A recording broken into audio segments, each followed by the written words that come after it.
চলো। কোথায় যাব? যেখানে বলবো সেখানে।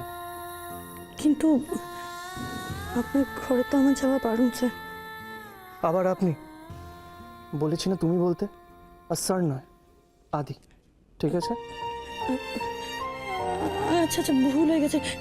এবার তো আমাকে নেব, কেউ দেখে ফেললে কেস খেয়ে যাবো। আজকের পর থেকে তোমাকে আমার সঙ্গে দেখে যাতে কেউ কিছু না বলতে পারে সেই ব্যবস্থাই করতে যাচ্ছি। চলো। কোথায় যাব? যেখানে নিয়ে যাব সেখানে। আদি আদি,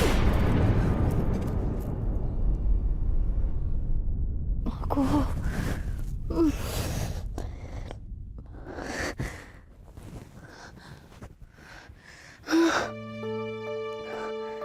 ফেটে যাচ্ছে মাথাটা যন্ত্রণা, নিতেই হবে পেন কিলার।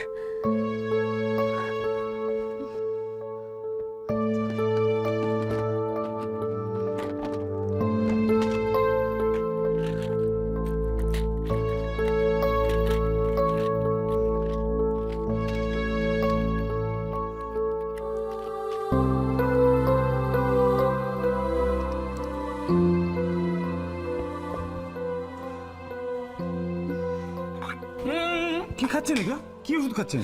এই সমস্ত খাওয়া যাবে না। কি খাচ্ছেন? কি হচ্ছে এটা? কি এটা? পেন কিলার, আমার মাথা যন্ত্রণা করছে।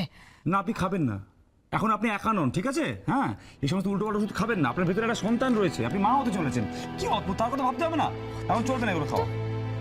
ওষুধ খাচ্ছে। সঞ্জয়, তোমার এই ফালতু অ্যাডভাইস তুমি অন্য কাউকে দেবে, আমাকে না। সত্যি কর, দাও এটা। আমার মাথা এমনিতে যন্ত্রণা করছে, তার উপর ঠিক আছে, মাথা যন্ত্রণা করছে, আমি টিপে দিচ্ছি। আমি শুনুন, শান্ত হন। আমি জানি আপনার অনেক টেনশন এখন।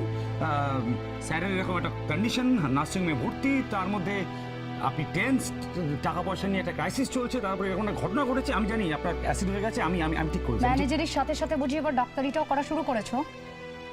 সঞ্জয়, আমার মাথা যন্ত্রণা করছে, মাথা ছিঁড়ে যাচ্ছে আমার। ওষুধটা আমাকে খেতে হবে। না, খাবেন না। তো তুমি না বললে আমি শুনবো ভেবেছো? হ্যাঁ, শুনবেন। কারণ এখন আপনি আপনার মর্জি মতো চলতে পারেন না, আমি চলতে দেব না। আপনার ভেতরে যে আছে না, সে আমারও সন্তান।